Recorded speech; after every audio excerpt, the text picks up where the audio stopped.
जय भीम साथियों, तथागत संघ चैनल में आपका स्वागत है।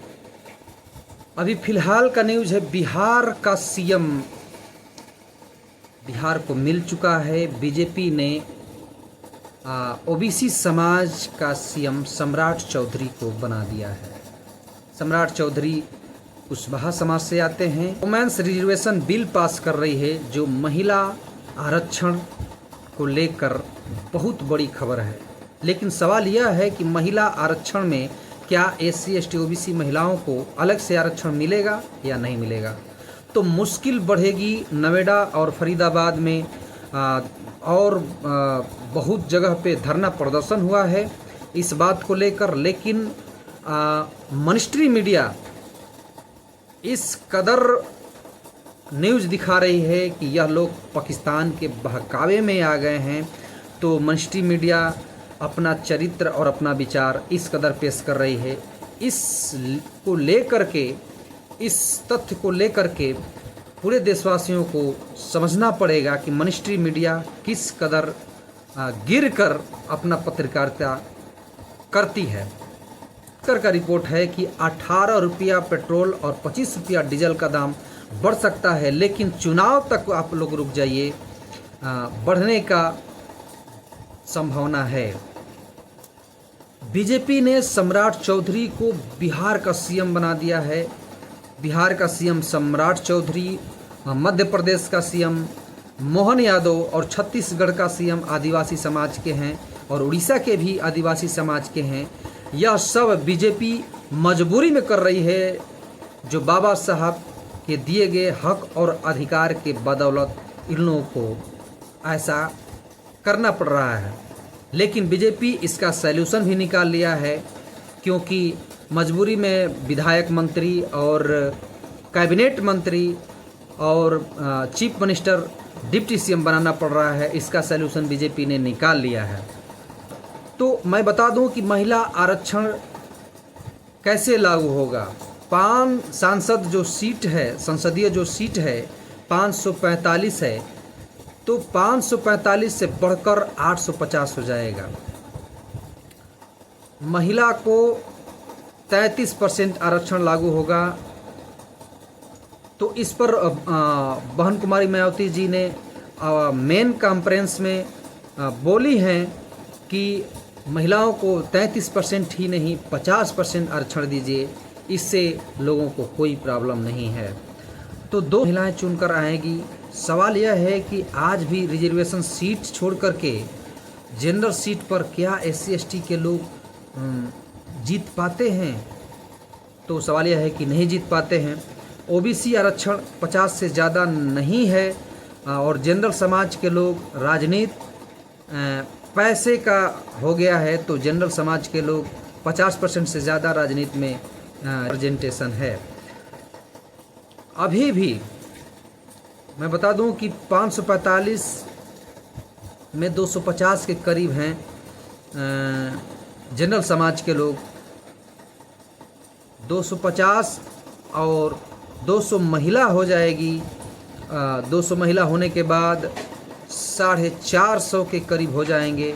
तो सोचिए कि SC ST OBC की जो राजनीति है वो ख़त्म हुई नज़र आ रही है। इसका सलूशन यही है कि महिला आरक्षण में जब तक SC ST OBC के लोगों को, महिला लोगों को आरक्षण नहीं मिलता है, तो बहुत बड़ा नुकसान होते हुए दिख रहा है SC ST OBC के महिलाओं के लोगों को।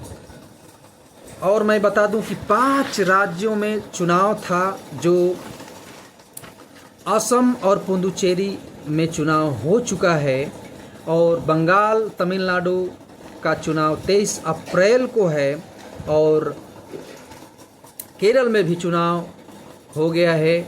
लेकिन सबसे बड़ी खबर यह है कि बंगाल से आ रही है सबसे बड़ी खबर कि बंगाल में SIR करके 90 लाख लोगों का वोट काट दिए गए हैं, जिसमें सबसे ज़्यादा मुस्लिम लोगों का वोटर लिस्ट से नाम काटा गया है। मतदाता 2024 में काटा गया है जिस जिस राज्य में मैं बता देना चाहता हूँ SIR करके, तो आंध्र प्रदेश में 18.6 लाख लोगों का वोट काटा गया है, जहां पर बीजेपी जीत दर्ज की है। महाराष्ट्र में 21,05,000 वोट काटा गया है, जहां पर बीजेपी ने जीता है। हरियाणा में भी 5,08,000 वोट काटा है, जहां पर बीजेपी ने जीत प्राप्त किया है। उड़ीसा में भी 9.4 लाख वोट काटा है, जहां पर बीजेपी ने जीत दर्ज किया है। दिल्ली में 11,02,000 वोट काटा है। बिहार में 46 लाख वोट काटा गया है। पश्चिम बंगाल में 90 लाख वोट काटा गया है। उत्तर प्रदेश में 2,05 लाख वोट काटा गया है। तो यह सब SIR करके वोट काटा गया है। असम में जिस तरह से हिमंता बिस्व शर्मा पर पवन खेड़ा ने 52,000 करोड़ का काला धन का आरोप लगाया है कि अमेरिका में ही नहीं लंदन में भी इनकी कंपनी है, लेकिन पवन खेड़ा पर FIR हो गया था, लेकिन स्टे मिल गया और पवन खेड़ा सुरक्षित है।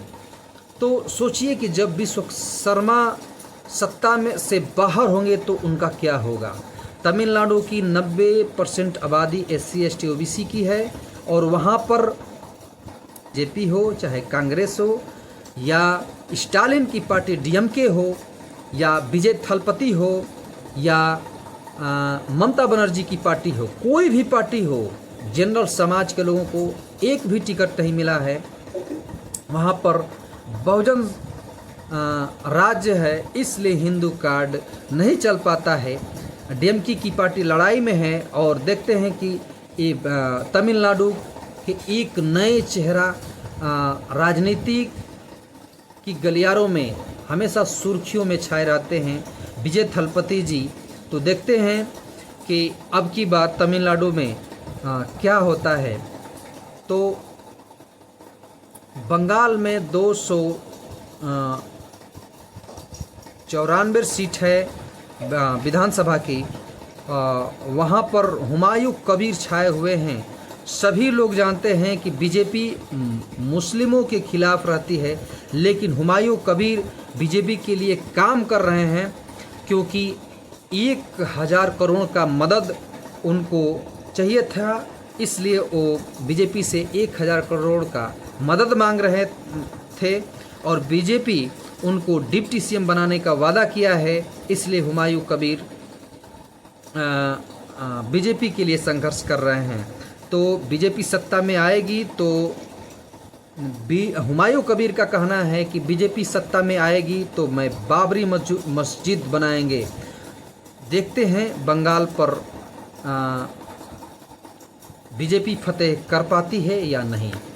बता दूं कि इस महीने में 11 अप्रैल को इस देश के राष्ट्रपिता ज्योतिबाराव फुले एक जयंती था, और पूरे देश में धूमधाम से ज्योतिबाराव फुले जी का जयंती मनाया गया। और 14 अप्रैल बाबा साहब BR अम्बेडकर, भारत संविधान निर्माता, सिंबल ऑफ नॉलेज के जन्मदिन के शुभ अवसर पूरे देश में हर्षोल्लास के साथ जयंती मनाया गया। आप लोग बेखूबी जानते हैं। और मैं बता दूं कि बिहार में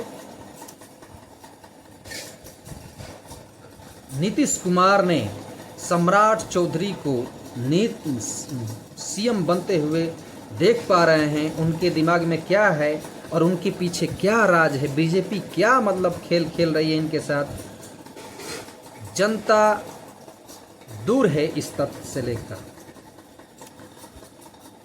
तो नीतीश कुमार जी राज्यसभा सदस्य बन चुके हैं, जो नीतीश कुमार जी हैं, और RLM के प्रमुख उपेंद्र कुशवाहा जी भी हैं, और नितिन नवीन भी हैं, और रामनाथ ठाकुर जी हैं, जो दूं कि रामनाथ ठाकुर कर्पूरी ठाकुर के बेटे हैं।